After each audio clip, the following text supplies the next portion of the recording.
Hi, I'm Mike Thompson. In this video, I'm going to show you how I made this Crucible for my little Foundry. I think this version is much better than the Arthur Miller version. But if you haven't heard of the original Crucible, doesn't matter. This Crucible will stand on its own. It's fairly simple construction. If you notice, it is square.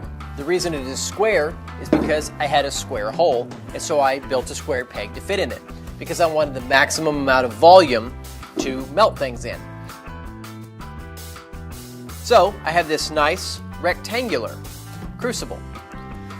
On the bottom it's got 4 nuts which serve as feet because I have very tight tolerance. My original crucible was actually too tight. There was only a 1/4 inch gap or so between the edge of the crucible and the wall, and when the coils heated up and expanded, they came out of their little slots and shorted out on the crucible like I mentioned in my Foundry video.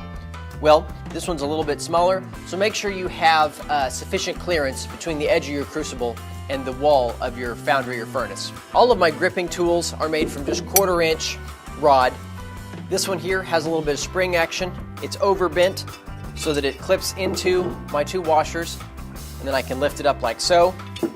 And then this tool here, which is carried over from all my previous ones, is just a hook that I bent with a handle, and then I can place that into my nuts and tip it like so and maintain full control. Because of the spring action here and the deep hook here, it cannot slide off or anything or fall off so that it can go splashing, hot aluminum all over the place. So it works really well. This, of course, still works with the ring over here, but for this, I have pins that are too long with this gripper that is too short, so that when you loop it over and grip it like so, it can't slide side to side and have one of these possibly slide out and then, tip and spill the whole thing. So make sure that if you're going to build something like this where you're over top of it, that they have spring action and naturally settle into a stable position. My skimmer is a piece of 1/8 inch by 2 inch square plate that I put over a square piece of pipe and then beat the heck out of to give it a little bit of a dip in the middle. So it's somewhat of a spoon, but mostly skimmer. And then just welded on, of course, a piece of 1/4 inch rod that I bent. This thing is really my workhorse tool, and I use it more than the ladle that I thought I would use. So, skimmer, a tipper, and a gripper. Pretty much all you need. Make sure your crucible can fit, but not too tight. And that's pretty much it. I'm going to build a new crucible, and so I'm going to show you how I do that, because I don't want to use the same crucible for different types of metals, because then I'll end up with everything mixing around, and I don't want to do that yet. So I'm going to build a new one just like this. Let me show you how.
Well, you can see that wasn't all that difficult. You can definitely do it yourself if you have all this equipment, of course. Don't be afraid to try. Go ahead and subscribe if you haven't already. I'm Mike Thompson, and thanks for watching. I really appreciate it.